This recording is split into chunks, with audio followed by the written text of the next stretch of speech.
आज के क्लास में देखिए अंतिम खाते या फाइनल अकाउंट, ठीक है।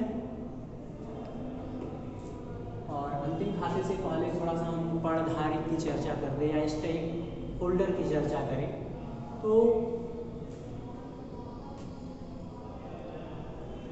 पणधारी कोई भी व्यक्ति हो सकता है, ठीक है, ठीक है, जो कि व्यवसाय से संबंध रखता हो या किसी न किसी प्रकार से व्यवसाय से जुड़ा हो, ठीक है, या व्यवसाय की सूचनाओं में वह रुचि रखता हो, ठीक है। पणधारी आपके व्यवसाय के अंदर हो सकता है या बाहर हो सकता है, तो इस आधार पर आंतरिक पणधारी या बाह्य पणधारी में वर्गीकृत कर सकते हैं उसको, ठीक है। अब जो पणधारी का हित होता है मौद्रिक एवं अमौद्रिक हो सकता है। जैसे यदि वह व्यवसाय के लिए धन देता है, जैसे बैंक हो गया, ठीक है, जो कि बाह्य पणधारी के अंतर्गत आएगा,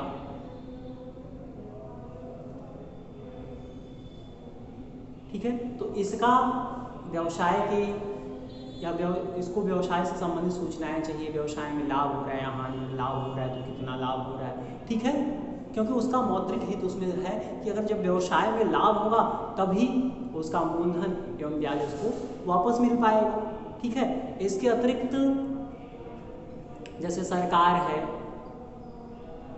ठीक है, अनुसंधान संस्थाएं हैं, तो इनका व्यवसाय में अमौद्रिक हित होता है, ठीक है। तो पणधारी के अंतर्गत कोई व्यक्ति या संस्थाएं शामिल हैं जो किसी न किसी प्रकार से व्यवसाय से जुड़े हों, ठीक है, और व्यवसाय से संबंधित सूचनाओं की जिनको आवश्यकता है, ठीक है। अब हम आते हैं आज के मुख्य टॉपिक अंतिम खाते पर, ठीक है।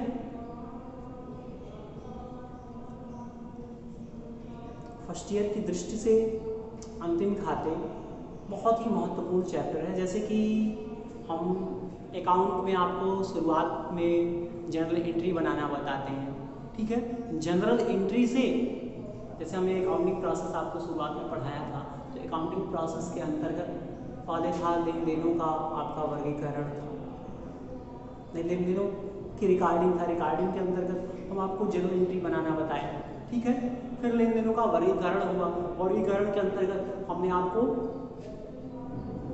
या जनरल एंट्री से आपने खाता बनाना सीखा, ठीक है। उसके बाद संक्षिप्तीकरण या सारांश के अंतर्गत आपने तलपट बनाना सीखा, ठीक है, तलपट बनाना। और तलपट के बाद जब आप तलपट बना लेते हैं, ठीक है, जैसे आपने जनरल एंट्री से आपने खाता बनाया, खाता से तलपट बनाया और तलपट से आप अंतिम खाते तैयार करते हैं, ठीक है। तो कोई संस्था है वित्तीय वर्ष के अंत में, जैसे वित्तीय वर्ष की मैंने चर्चा की, तो वित्तीय वर्ष जब व्यवसाय से संबंधित सभी खाते क्लोज किए जाते हैं, ठीक है, या उनकी बाकियां निकाली जाती है, ठीक है। एक व्यवसाय के लिए जो वित्तीय वर्ष होता है 1 अप्रैल से 31 मार्च को वित्तीय वर्ष माना गया है, या अपनी सुविधानुसार 1 जनवरी से 31 दिसंबर तक भी वित्तीय वर्ष रख सकते हैं, ठीक है, या एक दीपावली से दूसरे दीपावली, ठीक है, या एक दशहरे से दूसरे दशहरे को वित्तीय वर्ष के रूप में रख सकते हैं, ठीक है। तो प्रत्येक व्यवसायी वर्ष के अंत में यह जानना चाहता है कि उसका व्यापार लाभ में चल रहा है या हानि में, या कहने का मतलब वो अपने लाभ हानि, व्यवसाय के लाभ हानि की स्थिति जानना चाहता है, ठीक है। साथ साथ संस्था प्रगति पर है या अवनति पर है, या दूसरे शब्दों में कहें तो वित्तीय स्थिति की जानकारी करना चाहता है। तो इसके लिए वह मुख्य रूप से व्यापारिक खाता के साथ साथ लाभ हानि खाता एवं चिट्ठा बनाता है, ठीक है। तो इन तीनों को सम्मिलित रूप से व्यापारिक खाता, लाभ हानि खाता, व्यापारिक खाता, लाभ हानि खाता एवं चिट्ठा को सम्मिलित रूप से हम अंतिम खाता कहते हैं, या अंतिम खाते के अंतर्गत हम व्यापारिक खाता, लाभ हानि खाता और चिट्ठा बनाते हैं। ठीक है, व्यापारिक खाता वर्ष के अंत में व्यापारिक क्रय विक्रय के दौरान होने वाले सकल लाभ या सकल हानि की जानकारी चाहता है। ठीक है, तो इसके लिए वह व्यापारिक खाता बनाता है। व्यापारिक खाता आपका एक नाम मात्र खाता है। व्यापारिक खाता में हम क्रय, ठीक है, और क्रय के साथ साथ जो भी प्रत्यक्ष व्यय है, प्रत्यक्ष व्यय का मतलब कि माल को कारखाना तक ले जाने में, कारखाना से व्यापारिक स्थान तक ले जाने में या माल के निर्माण से जो संबंधित व्यय होते हैं वो प्रत्यक्ष व्यय होते हैं। उनको हम व्यापारिक खाता के डेबिट पक्ष में रखते हैं। ठीक है, साथ साथ ओपनिंग स्टॉक, ओपनिंग स्टॉक आपका वर्ष के प्रारंभ में, ठीक है, पिछले वर्ष का जो बिना बिका हुआ माल है उसको हम ओपनिंग स्टॉक कहते हैं। जो पिछले वर्ष का बिना बिका हुआ माल है वर्ष के प्रारंभ में, आगे आने वाले वर्ष के प्रारंभ में उसको हम ओपनिंग स्टॉक कहते हैं। ठीक है, ठीक है, तो व्यापारिक खाता के हम, जैसे कि आप खाता बनाते हैं तो खाता में आपके एक पार्टिकुलर का कॉलम होता है। ठीक है, या खाता आपका दो भागों में विभक्त होता है, एक आपका डेबिट पक्ष होता है, हो जाता है बायां पक्ष आपका डेबिट पक्ष और दायां पक्ष ये आपका क्रेडिट पक्ष है। ठीक है, डेबिट पक्ष में पार्टिकुलर का कॉलम है, एक अमाउंट के कॉलम रखे गए हैं। ठीक है, इसी तरह से क्रेडिट पक्ष में पार्टिकुलर के कॉलम और एक अमाउंट के कॉलम। जो आपका खाता का प्रोफार्मा होता है वही आपका व्यापारिक खाता का प्रोफार्मा है। ठीक है, तो व्यापारिक खाता बनाने के लिए आप ओपनिंग स्टॉक, ठीक है, ओपनिंग स्टॉक के साथ साथ परचेज में से हम परचेज रिटर्न को घटा देते हैं। ठीक, और इसके साथ साथ जो भी प्रत्यक्ष व्यय है माल को कारखाना तक लाने में, कारखाना से व्यवसायिक स्थान तक लाने में या माल के जो निर्माण से संबंधित होते हैं उनको हम व्यापारिक खाता के डेबिट पक्ष में रखते हैं। ठीक है, और क्रेडिट पक्ष में आपका सेल्स है, सेल्स रिटर्न है। सेल्स में से आप सेल्स रिटर्न को घटाकर दिखाते हैं, उसको बाहर निकालेंगे। ठीक है, साथ साथ हम क्लोजिंग स्टॉक, क्लोजिंग स्टॉक आपका वर्ष के अंत में जो बिना बिका हुआ माल रह जाता है उसको हम क्लोजिंग स्टॉक या अंतिम रहतिया कहते हैं। ठीक है, ओपनिंग स्टॉक मतलब प्रारंभिक रहतिया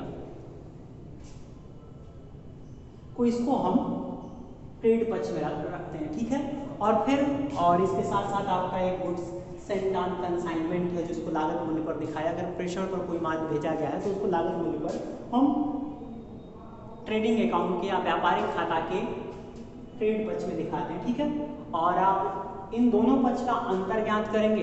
यदि आपका क्रेडिट पक्ष बड़ा है, ठीक है, डेबिट पक्ष से आपका क्रेडिट पक्ष क्या है, बड़ा है, तो जो अंतर आएगा उसको हम ग्रॉस प्रॉफिट कहते हैं या सकल लाभ कहते हैं। ठीक है, वहीं आपका अगर डेबिट पक्ष बड़ा है और क्रेडिट पक्ष छोटा, तो जो अंतर आता है उसको हम ट्रेडिंग अकाउंट के क्रेडिट पक्ष में रखते हैं और लिखते हैं बाय ग्रॉस लॉस सीडी। ठीक है, या सीडी हम बैलेंस निकालने के लिए हम सीडी का प्रयोग करते हैं। हम बैलेंस निकालते हैं, मैंने आपको खाता बनाते समय बताया था, सीडी का प्रयोग करते हैं। ठीक है, और जब इसको हम अगले वर्ष कहीं ले जाएंगे या एक खाते से दूसरे खाते मिल जाते हैं तो हम बीडी का प्रयोग करते हैं। ठीक है, तो व्यापारिक खाता वर्ष के अंत में प्रत्येक व्यापारी माल के क्रय विक्रय के दौरान होने वाले सकल लाभ या सकल हानि की जानकारी चाहता है। इसके लिए वह व्यापारिक खाता बनाता है। व्यापारिक खाता के अंतर्गत हम, या व्यापारिक खाता एक नाम मात्र खाता है, इसके डेबिट पक्ष में हम क्रय एवं प्रत्यक्ष व्ययों का लेखा करते हैं। ठीक है, साथ साथ हम ओपनिंग स्टॉक को भी दर्शाते हैं, तथा क्रेडिट पक्ष में हम विक्रय, ठीक है, विक्रय में से आप विक्रय वापसी को घटा देते हैं, साथ साथ आप क्लोजिंग स्टॉक को दिखाते हैं। ठीक है, तो वर्ष के अंत में क्रय विक्रय के दौरान होने वाले सकल लाभ हानि की गणना करने के लिए व्यापारिक खाता बनाया जाता है। ठीक है, यह एक नाम मात्र खाता है। नाम मात्र खाता का मतलब कि नाम मात्र खाता का रूल्स होता है सभी व्यय एवं हानियों को हम डेबिट करते हैं और सभी आय एवं प्राप्तियों को क्रेडिट करते हैं। ठीक है, तो जो प्रत्यक्ष व्यय से संबंधित जो भी व्यय है या हानियां हैं, जैसे आपका वेज है, ठीक है, मजदूरी है, फ्यूल है, ईंधन, ऑक्ट्री, चूंगी, इम्पोर्ट ड्यूटी आयात कर, ठीक है, ये प्रत्यक्ष कर से संबंधित व्यय है। तो प्रत्यक्ष कर को हम प्रत्यक्ष व्यय से संबंधित है, तो प्रत्यक्ष व्यय को हम ट्रेडिंग के डेबिट पक्ष में रखते हैं, ठीक है।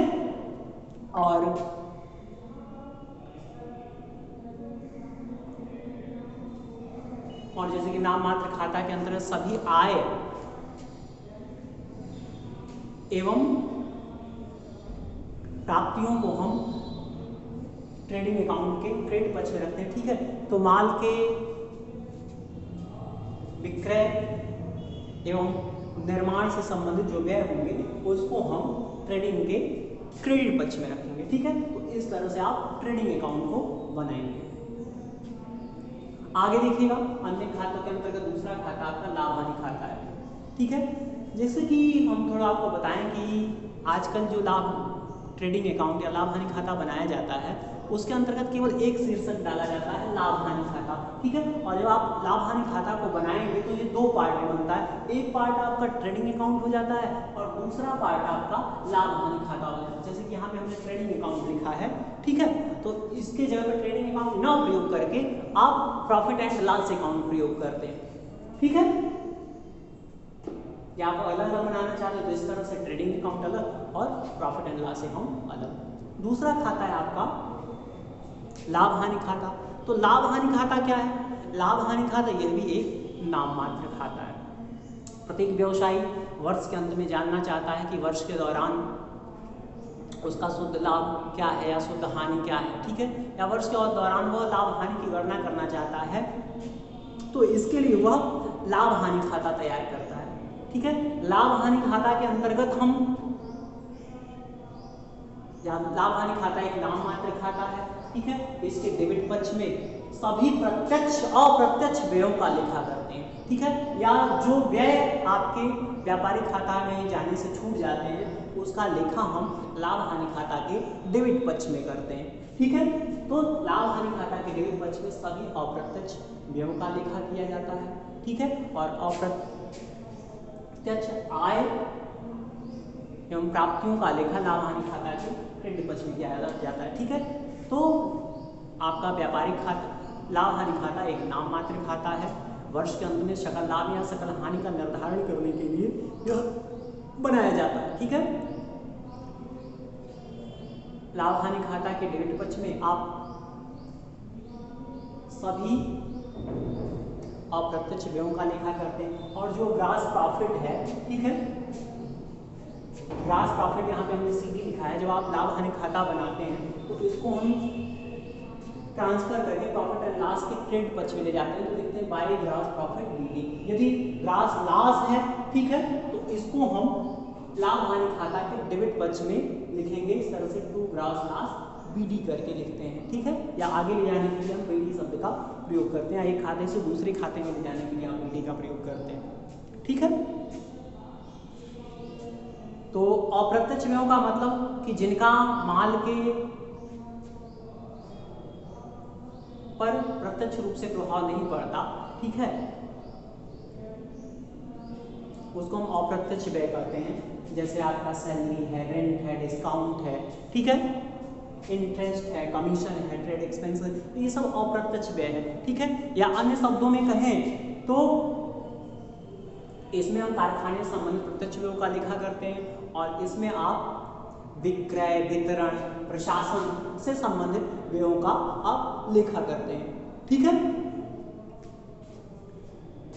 और आपका जो तीसरा है आपका चिट्ठा, या चिट्ठा को हम अन्य नाम से भी जानते हैं, इसको आप स्थिति विवरण भी कहते हैं, तुलन पत्र भी कहते हैं, आर्थिक चिट्ठा भी कहते हैं, ठीक है। तो वर्ष के अंत में, ठीक है, चिट्ठे के द्वारा व्यवसाय की आर्थिक स्थिति या वित्तीय स्थिति का निर्धारण होता है। वित्तीय स्थिति के अंतर्गत उसकी देनदारियां कितनी हैं या लेनदारियां कितनी हैं, ठीक है। या जब आप चिट्ठा बनाते हैं तो चिट्ठे में आपके इस तरह से आपके दो पक्ष हो जाते हैं, एक आपका दायां पक्ष और एक बायां पक्ष।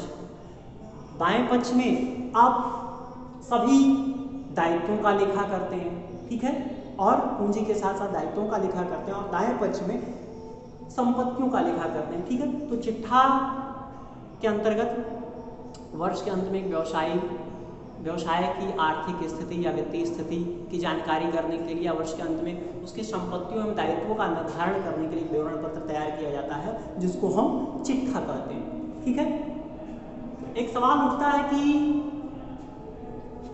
अंतिम खाते के अंतर्गत ये आपका एक व्यापारिक खाता शामिल होता है, लाभ हानि खाता शामिल होता है, चिट्ठा शामिल होता है, तो भी इसको हम अंतिम खाता क्यों कहते हैं? ये खाता है, ये भी इसमें नाम में खाता है, ठीक है, तो भी और चिट्ठा को हम खाता नहीं करते जबकि विवरण पत्र के रूप में प्रयोग करते हैं। ठीक है, तो भी इसका नाम अंतिम खाता क्यों है?